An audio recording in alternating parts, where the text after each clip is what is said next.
Então, na unidade passada, nós discutimos inflação. O assunto era inflação, que é o assunto dos anos 80. Né? A inflação, uma vez que ela toma conta da economia naqueles níveis gigantescos que nós vimos nos anos 80, ela toma a atenção da sociedade e ela passa a ser uma espécie de assunto central no debate econômico. Você está vendo agora, a gente está tendo uma elevação de inflação que não chega nem perto do que aconteceu nos anos 80, mas nem perto mesmo, mas é suficiente para as pessoas estarem incomodadas, as pessoas estão falando de inflação, o assunto volta, volta à baila, a discussão começa. Provavelmente, se o governo não conseguir controlar essa inflação, ano que vem nós vamos começar a ver uma discussão de sindicatos pedindo reposição salarial, e aí vai se formando esse ciclo da inflação que nós discutimos na unidade anterior. Queira Deus que não seja o caso, que o Banco Central faça o que tenha que fazer, que o ajuste do choque de oferta aconteça e nós possamos ter o controle da inflação o quanto antes. Então, vamos torcer para que isso aconteça, porque senão a coisa vai ficar ainda bem pior do que está. Mas nessa unidade aqui, nós vamos voltar à discussão dos anos 80, agora com outra perspectiva. No lugar de inflação, nós vamos falar de crescimento. Então, agora ninguém mais fala em inflação, inflação agora vai para o canto, porque ela já foi discutida, não é porque ela não é importante, mas nós vamos falar do problema do crescimento, porque na década de 80 duas coisas, quer dizer, aconteceram várias coisas, mas duas importantes aconteceram com a economia brasileira. A disparada da inflação, que acabou numa inflação gigante, ou numa hiperinflação, como queiram, mas também foi uma década perdida em termos de crescimento. A economia parou de crescer, houve o colapso. Esse é o objetivo dessa nossa unidade. Deixa eu passar aqui. Então vamos lá. Essa unidade que eu estou chamando de reformas e contra-reformas, ela começa discutindo essa questão do crescimento nos anos 80, segue com a agenda de reforma dos anos 90 e vai até ali o governo Dilma, o segundo mandato de Lula, governo Dilma, quando você reverte essa agenda. Né? Você começa discretamente ainda ali no começo do segundo mandato do Lula, depois da crise de 2008 ganha força e o governo da Dilma faz uma série de contra-reformas no sentido de reformas que apontam numa direção diferente da agenda de reformas que ganha força nos anos 90. Então esse é o painel dessa unidade. Então vamos falar primeiro do colapso, o que aconteceu, né? Porque vinha tudo tão bem.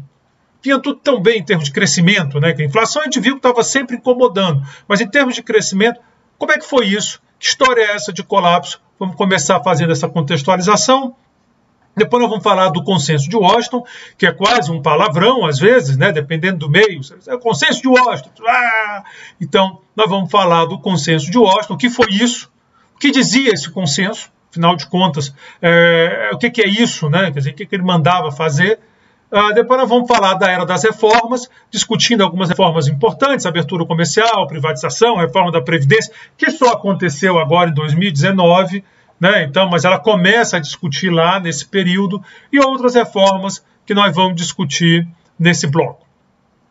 Depois nós vamos fazer um balanço da era das reformas, que eu estou botando como de 90 a 2005. Claro que toda classificação desse tipo é controversa. Você pode dizer, não é bem isso, não é bem aquilo, não foi 2005, foi 2006, né?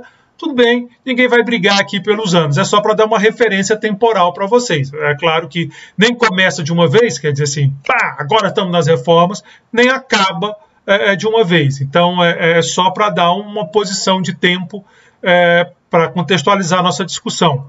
Então vamos falar dessas variáveis importantes, né? Crescimento, desigualdade e inclusão na era das reformas. E aí nós vamos falar do PAC, que é o Plano de Aceleração do Crescimento, que marca, pelo menos simbolicamente, a volta do Estado indutor do crescimento, o Estado direcionando o investimento privado de acordo com uma estratégia, que é bem comum, nós vimos isso lá nos anos 50, né? O plano de metas e tal. Então você vai retomando esse conceito. A volta do BNDES, entre aspas, porque ele nunca foi, então uma espécie de volta do que não foi, mas que também toma força, né? Ele passa a ter uma dimensão mais forte, tanto do ponto de vista dos recursos, nós vamos ver isso, quanto do ponto de vista do discurso, que também interessa muito para a gente, né? Da leitura que se faz da economia. Então esse é o bloco dessa unidade 4. Depois da unidade 4 nós já estamos prontos para chegar quase que nos finalmente, né? Então ela dá um passo importante. Contamos a história, começamos na 1 com uma revisão de teoria e de conceitos, fizemos a 2, que é a história, né, quer dizer, o para trás, fizemos a 3 para discutir inflação, que é uma das grandes pernas do debate, vamos fazer a 4 para discutir crescimento, aí a gente já começa aí chegando onde nós estamos, né, que é a crise de 2014 em diante. E nós vamos terminar quase que numa parte da atualidade. Bom, vamos lá. Bom, a experiência desenvolvimentista, né, o nacional desenvolvimentismo do Brasil no pós-guerra, que como nós vimos começa antes do pós-guerra, mas é aquilo, a gente sempre tenta contextualizar, trouxe crescimento econômico. E é impossível negar isso. A economia cresceu muito, mas tem um mais. Então, houve crescimento econômico? Houve, mas o crescimento não se sustentou. Essa é a grande questão que tem que ser colocada. Então, se alguém diz, mas naquela época o Brasil crescia. E discutir isso é bobagem, ninguém briga com os dados. A pergunta é, por que esse crescimento não se sustentou? O que aconteceu? A promessa de industrialização foi cumprida. Se você chega ali nos anos 80, no final dos anos 70, anos 80, a participação da indústria no Brasil era alta para padrões mundiais. Era alta. Dependendo do ano, está ali entre as mais altas do mundo. Por que essa indústria não entregou o crescimento prometido? O que aconteceu? Quer dizer, qual foi o problema? Fizemos o dever de casa, a indústria cresceu, o Brasil se industrializou no sentido de aumentar a participação da indústria e transformação no valor agregado, a economia cresceu, se modernizou, deixamos de ser o fazendão, como as pessoas falavam, e aí não aconteceu. Quando era para ser, digamos assim, esse salto gigante do Brasil, rumo, deu tudo errado. E o que nós vimos foi aquela inflação gigantesca que nós já discutimos e a década perdida. Mais triste, não é que o Brasil é um caso isolado. Isso é basicamente a história da América Latina. Então tem um problema aí na história e é isso que nós vamos discutir agora. O esforço de crescimento levou a uma crise de endividamento. A dívida estourou, nós discutimos isso também no final da unidade 2, salvo engano. De balanço de pagamento, nós tivemos um problema sério de contas externas, a dívida externa, né, também lá em cima, e uma hiperinflação. Ou, se não quiserem usar o termo hiperinflação, por algum pudor, uma inflação descontrolada, gigante, foi o que aconteceu. Então, como é que é isso, né? O que aconteceu aí? Criou uma dinâmica que levou à estagnação da produtividade. De novo, a produtividade ela começa a ficar estagnada exatamente nos anos 80, dependendo da conta um pouco antes. Então, esse modelo que estava vigente desde o final da guerra, pelo menos, tem que ter parte nessa história. Quer dizer, então, por que a industrialização, no lugar de trazer para o país uma dinâmica de crescimento de produtividade baseada em inovação e na potência industrial, o que tivemos foi uma grande estagnação da produtividade. Então, como é que é isso? Né? Quer dizer, essas são as discussões que nós vamos ter que entender. Houve um aumento gigante da concentração de renda, que o Brasil sempre teve problemas de concentração de renda alta, a gente tem o passado, né? A escravidão durou muito, o Brasil demorou muito para acabar com essa prática horrível. Depois o Brasil não fez talvez uma abordagem, quer dizer, políticas, o termo melhor, políticas, agora sim achei a palavra, políticas para a integração dos ex-escravos na sociedade de uma forma mais igualitária, e a concentração de renda vem lá da origem, né, lá das capitanias, a concentração de terra. Então você tem uma sociedade concentrada, mas essa concentração foi crescendo, não teve uma distribuição de renda nesse período. Claro, é difícil aqui, porque os dados não são tão bons quanto os de hoje, mas o fato é que nós chegamos nesse período aí de colapso com uma concentração de renda muito alta, mesmo para o padrão brasileiro, que já é um país de renda muito concentrada. Aumentou o valor de controlar o Estado, e isso é uma coisa, claro, que há quem discorde, mas é um ponto importante que não pode fugir ao debate, nem dos economistas, que é o seguinte: à medida que o Estado, o controle do Estado, né, eu vou falar do governo, a medida de controle do governo, para não entrar nessa discussão mais complexa, vai permitindo dizer quem é rico e quem não é. Quer dizer, se você parar para pensar hoje, um presidente da República, legalmente, sem quebrar leis, a parte de corrupção é outra história, aí a polícia. Mas o presidente da República, ele transforma uma pessoa muito rica. por exemplo, eu sou um professor aqui de economia, tenho uma formação, se o cara quiser, Roberto, eu vou te botar para ter um cargo alto aí de direção numa estatal qualquer, eu mudo completamente meu padrão de vida.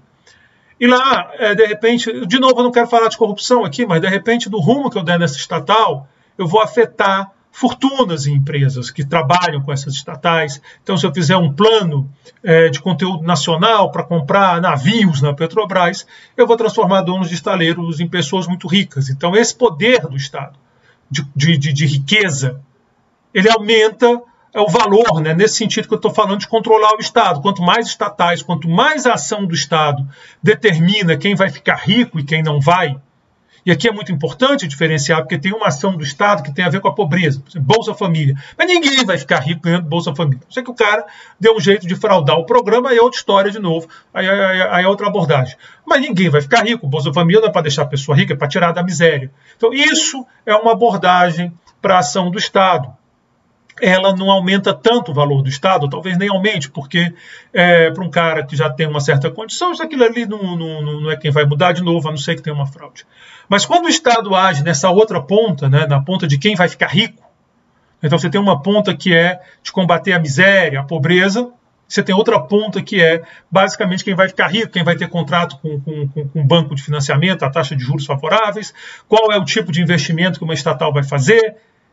O valor de dominar esse Estado vai aumentando, e isso vai aumentando o conflito político, inclusive. Né? Porque as pessoas, à medida que o pote no final do arco-íris é maior, você está mais disposto a se esforçar para chegar no final do arco-íris. Então essa é uma questão importante que tem que ser levada em conta quando a gente pensa nessa interação política e economia no Brasil e em boa parte da América Latina, por que não dizer. Bom, aqui é o retrato do colapso. Esses números precisos podem mudar de acordo com a base de dados que vocês usarem. Isso aqui é a Penrose Table, salvo engano, a versão 10. Eu não botei aí na fonte, devia ter posto, mas é a versão 10, tenho quase certeza. E aqui eu tenho o crescimento entre 1950 e 1980 dos países com mais de 10 milhões de habitantes em 1950. Então, eu pego essas variáveis, vocês vão ver que o Brasil está em terceiro lugar. Primeiro é o Japão, não tenho o que discutir, o Japão é o grande campeão desse período de crescimento, é o grande exemplo de crescimento. Segundo, vocês estão vendo que vem muito perto um do outro, Espanha, Brasil, Alemanha e Itália. Esses quatro, dependendo da base que você pegar, eles alteram de posição, então não vale a pena aqui brigar pelo centésimo, né? Quer dizer, 479, 477, mas é uma figura que dá. O Brasil está indiscutivelmente ali no topo do crescimento, encostado aí na Espanha, na Alemanha e na Itália, que são esses grandes caras. Aí vem descendo, vem descendo, vem descendo, vai chegando lá embaixo. A gente vê que a Argentina já vinha mal, né? Eu já não tenho o mesmo crescimento, mas depois piora, tem um problema mais sério ainda, mas ela não tinha esse crescimento interessante do Brasil, né? Então, na América Latina, o melhor, quem vem depois é o México, já está aqui o México num grupo bem abaixo, então esse é o 50, esse é o 50-80, crescendo bem mais que os Estados Unidos, que é o que se quer de um país em desenvolvimento, né? Aquela ideia de que ele tem mais espaço para crescer. Então esse é o Brasil de 50-80. E esse aqui, o azulzinho escuro de novo, é o Brasil de 81 a 90. O que aconteceu? O que aconteceu? Porque o modelo nacional de desenvolvimento já continua. A economia continua fechada, continua. O modelo continua, o modelo só vai mudar, as reformas vão ser em 90. Então nós temos 10 anos aqui, 81, 90, que você pergunta o que aconteceu. O que aconteceu com aquele país que brigava aqui em cima? Tudo bem, que não ia conseguir ficar lá em cima o tempo todo. O Japão também não consegue, mas ele não vem aqui para baixo, para a rabeira, quase que para o braço negativo. A Argentina ainda nos anos 90, que horror. Ela pelo menos vinha crescendo, ela começa a encolher nos anos 90. Essa é uma coisa assustadora e aparece aí os novos campeões, mas de novo, é razoável não ficar lá no topo o tempo todo, difícil, mas é difícil entender essa queda tão forte, tão brusca. Ele é o último da lista do que cresceu. Estou pegando o mesmo grupo de países. Então, você pode estar sentindo falta da China, mas é porque a China não estava lá em 1950, então eu peguei só os que estavam. Bom, então, entre 50 e 80, nós tínhamos uma das economias que mais crescia no mundo. Nós víamos dados. Entre 81 e 90, além daquela inflação descontrolada, o crescimento acabou, colapsou, foi lá para o chão, foi para a rabeira. Então essa é a motivação dessa unidade, esse é o colapso que eu estou falando. Nós tivemos uma disparada absurda da inflação, não controlamos, só foi controlado em 94, como a gente já viu, e o crescimento colapsa, acaba, né? Quer dizer, a gente vem aqui para a rabeira, para a rabeira. E é como eu disse, olha o México aqui, isso é um fenômeno de América Latina, o México também se dando muito mal, a Argentina aqui veio para o chão, o negócio fica complicado, fica pesado. Então tem algum problema na estratégia, talvez, da América Latina, mas o nosso foco é o Brasil, vamos falar de Brasil. Mas está aqui, o padrão da economia brasileira não é muito diferente do restante da América Latina. O que aconteceu? O que houve? Né? Por quê? Por que aconteceu isso? O que fazer? É outra pergunta. O que aconteceu? Ótimo. Agora, o que eu faço? Como é que eu dou sequência a essa situação? Aqui tem um gráfico, só para a gente ter um painel melhor do que aconteceu nos países da América Latina. Deixa eu trocar de óculos porque ficou meio borrado, né? Vai ficando velho, vai ficando terrível. Então aqui eu tenho o PIB per capita de cada país como proporção do PIB per capita dos Estados Unidos. Então um país que está crescendo, um país emergente que está crescendo, o que se espera é que essa proporção vá aumentando, que ele vai se aproximando dos países ricos, e a referência que eu estou usando é os Estados Unidos.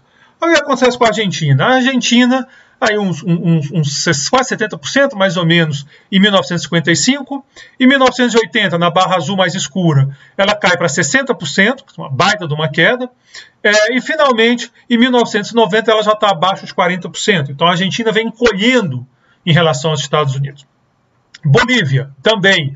Pior, né? Porque ela era mais pobre, então, mas é a mesma escadinha para baixo, ó, vem encolhendo. Aí você vem para o Brasil pelo menos está melhor do que estava em 55, né? Mas estamos pior do que estávamos em 80. Então essa crescida aqui relativa aos Estados Unidos é aquele período do crescimento, e aqui é o colapso. O colapso aparece aqui nessa queda em relação aos Estados Unidos. Chile caindo também, vem na escadinha caindo. Depois o Chile vai ter uma dinâmica diferente, mas até esse momento essa dinâmica não tinha aparecido. Colômbia caindo também. Equador, mais parecido com o Brasil, sobe e desce, mas termina mais baixo do que estava em 55. Vocês repararem, até agora está todo mundo pior do que estava em 55, com exceção do Brasil, que está melhor em 90, né? Que está em 90, isso aqui é 90, depois nós vamos falar de mais recente. México, aí um pouquinho mais jeito do Brasil, né? Está um pouquinho acima de 55. Paraguai cai em relação a 55, sobe e desce. Peru cai. Uruguai cai. Então, assim, é um drama da América Latina. É um drama da América Latina. Tem uns que só cai. É o caso, talvez, dramático da Argentina. E tem o caso cai, sobe, cai, que é o Brasil e o México, por exemplo, e que conseguem acabar não tão mal como estavam em 55, mas ainda assim bem piores do que estavam em 1980, né? Então a Argentina continua mais rica do que o Brasil em 90, ela é um país mais rico que o Brasil, mas a queda brutal, né? Essa queda brutal.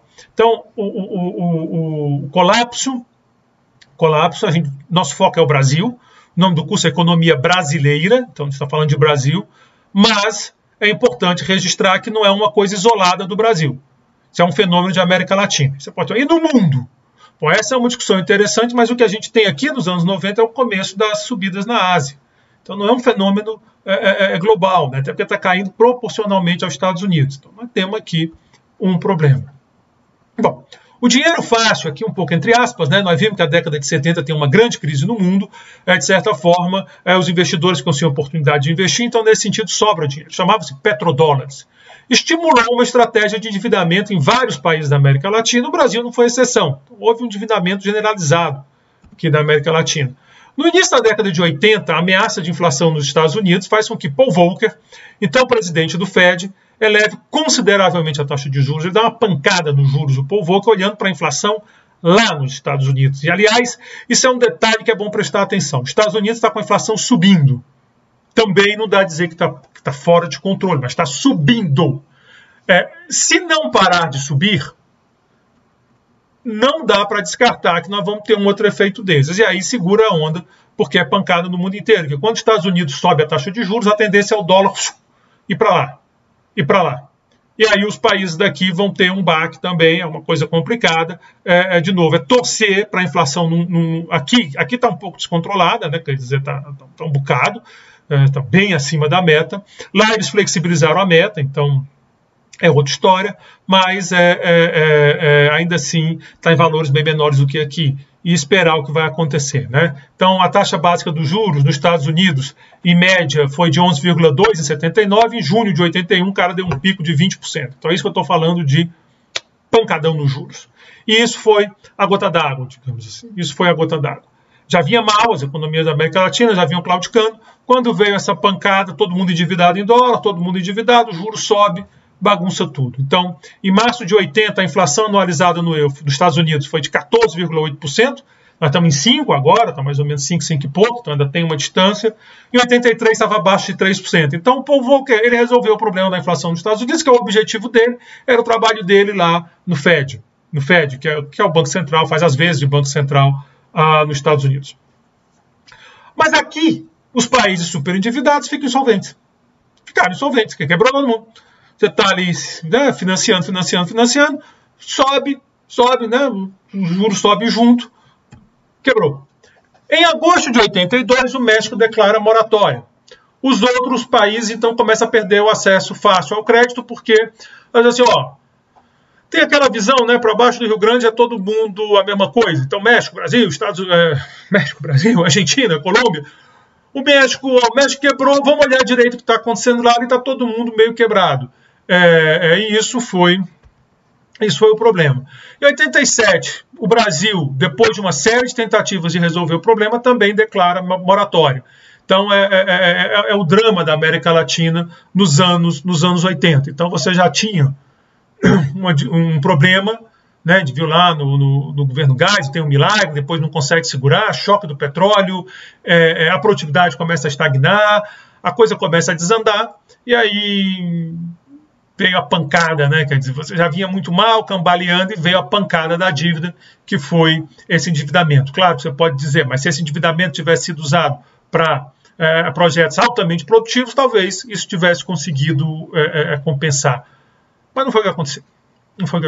Não houve essa compensação, e aquelas economias, inclusive o Brasil, que já vinham mal, acabaram afundando de vez. Então, esse é o quadro do que eu estou chamando de o colapso. Né? O colapso. Esse quadro de crescimento muito bom, no caso do Brasil, do crescimento extraordinário, que de repente desanda. E acontece no meio de uma inflação gigante, como nós vimos, e de uma dívida que se torna insustentável. Então, fica um pouco a sensação de que houve um elemento muito ilusório naquele crescimento. Isso é muito importante, porque vez por outra nós dizemos, se nós crescemos ali, por que não voltar a fazer aquilo? Deu certo, em termos de crescimento pelo menos, deu certo. Por que não voltar a fazer? E aí vem a pergunta, mas deu certo e depois estourou. Então, qual é o balanço aí? Quer dizer, estourou por quê? Foi a dívida só? Então talvez a gente possa fazer de novo. Ou foi mais profundo o problema? Se for um problema mais profundo, fazer de novo pode ser um grande risco. Pode ser repetir o erro. Pode ser jogar nosso futuro mais uma vez numa aposta que fadada dá errado. Então, essa discussão, principalmente aí no campo de quem flerta com essas ideias de o Estado proativo no crescimento, ela tem que ser feita. Eu tenho outra abordagem para a economia, não tem por que esconder a minha leitura, mas isso é uma provocação que eu sempre faço quando converso com meus colegas, tem vários colegas que têm essa visão mais desenvolvimentista, de que eu acho que tinha que ter um esforço muito grande para entender o que deu errado. Porque a industrialização aconteceu, o crescimento aconteceu. O que não aconteceu foi o país ficar rico. Isso não aconteceu. Por exemplo, só para entrar na discussão, faltou, por exemplo, investimento em educação? Educação básica que eu estou falando, porque a universidade nós fizemos universidades. Mas faltou, talvez, o empenho maior nessa área? Tem como crescer sem uma população com essa educação? Faltou isso, será? Pode ser? Pode ser. Ou será que nessa nossa ânsia de criar a indústria, a gente protegeu demais a indústria e tirou estímulos para a indústria andar com as pernas próprias e gerar esse ciclo positivo de inovação que se espera da indústria? Os defensores da industrialização sempre dizem isso, mas será que isso acontece?